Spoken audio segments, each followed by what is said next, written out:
At this time, the only people who really pored over a text, who worked through all the details of a text and argued with one another about what a text meant or didn't mean, were the high learned philosophers of the day, kind of the people we would think of as their like university professors. They were not only the people who had the education to pore over a text like that, but they also had the time.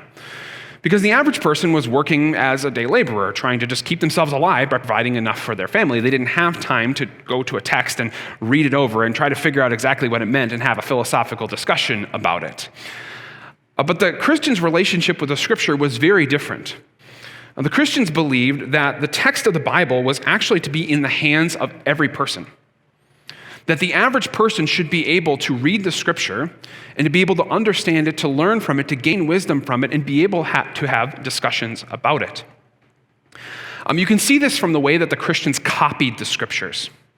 As we look back at the old manuscripts, old copies of the Bible that we have, even from the 1st, 2nd, 3rd century, you'll notice that they have a distinct difference between some of them. Some of them very obviously were copied for professional use. The lines are very straight, the letters are very perfect. They seem to be used in some sort of public worship gathering. But we also have copies of the scripture that seem to be almost personal handwriting. That there were copies of the scriptures that people were making for themselves so that they could read them on their own.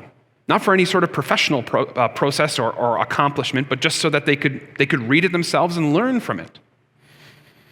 By the way, this is exactly the same thing that happened in the Reformation. In the 1500s, Martin Luther translated the Bible into the common language of the German people so that the German people could read the scriptures. At that time, only the priestly class of the church were able to really read the scriptures. Luther said, that's not what the scriptures are for. They are for the average person. And, well, you know what happened. The Reformation, a huge movement that took over the Christian church. The same thing happened when the Bible got into the hands of the people. But it wasn't just that it was in their hands, it also excited their intellect. As we look back at this period of time, we find that the Christians were not just copying the scriptures for themselves, they were also prolific writers. It's attested by multiple scholars that the Christians were writing more about their faith than anybody else at that time for the amount of people that they had. They were writing things like commentaries on the scriptures, apologetic arguments for the faith, topical devotional resources, even what we might consider like fan fiction about the characters of the Bible. They were writing all of this because the scriptures excited their intellect. It made them imaginative about the scriptures. It made them want to explain it. It made them want to give it to other people. And that bared itself out in the way that the Christians wrote their own texts that accompanied the Bible. And so I would ask ourselves this: are we excited about the scriptures? I think it's easy to read the scriptures and think, this is boring, or I don't get it.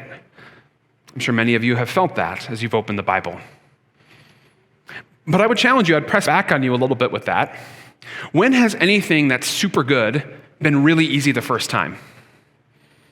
I mean, how many times has one of us said, we have to watch a couple episodes until you really get into it? How many of us drank coffee the first time and thought it was wonderful? How many of us poured ourselves a glass of whiskey the first time and thought, this tastes wonderful? Things that are really great, that are complex, that are worth enjoying, very often require you to work on them a little bit. And so in the same way that you might have to drink coffee a couple times before you realize how awesome it is, if you're not excited by the scriptures, start reading the scriptures. You'll find that they will show their excitement to you. And if you need a little bit of help, I do Bible studies. And we have life groups where you can study with other Christians. You can find that excitement in the scriptures by getting into the scriptures.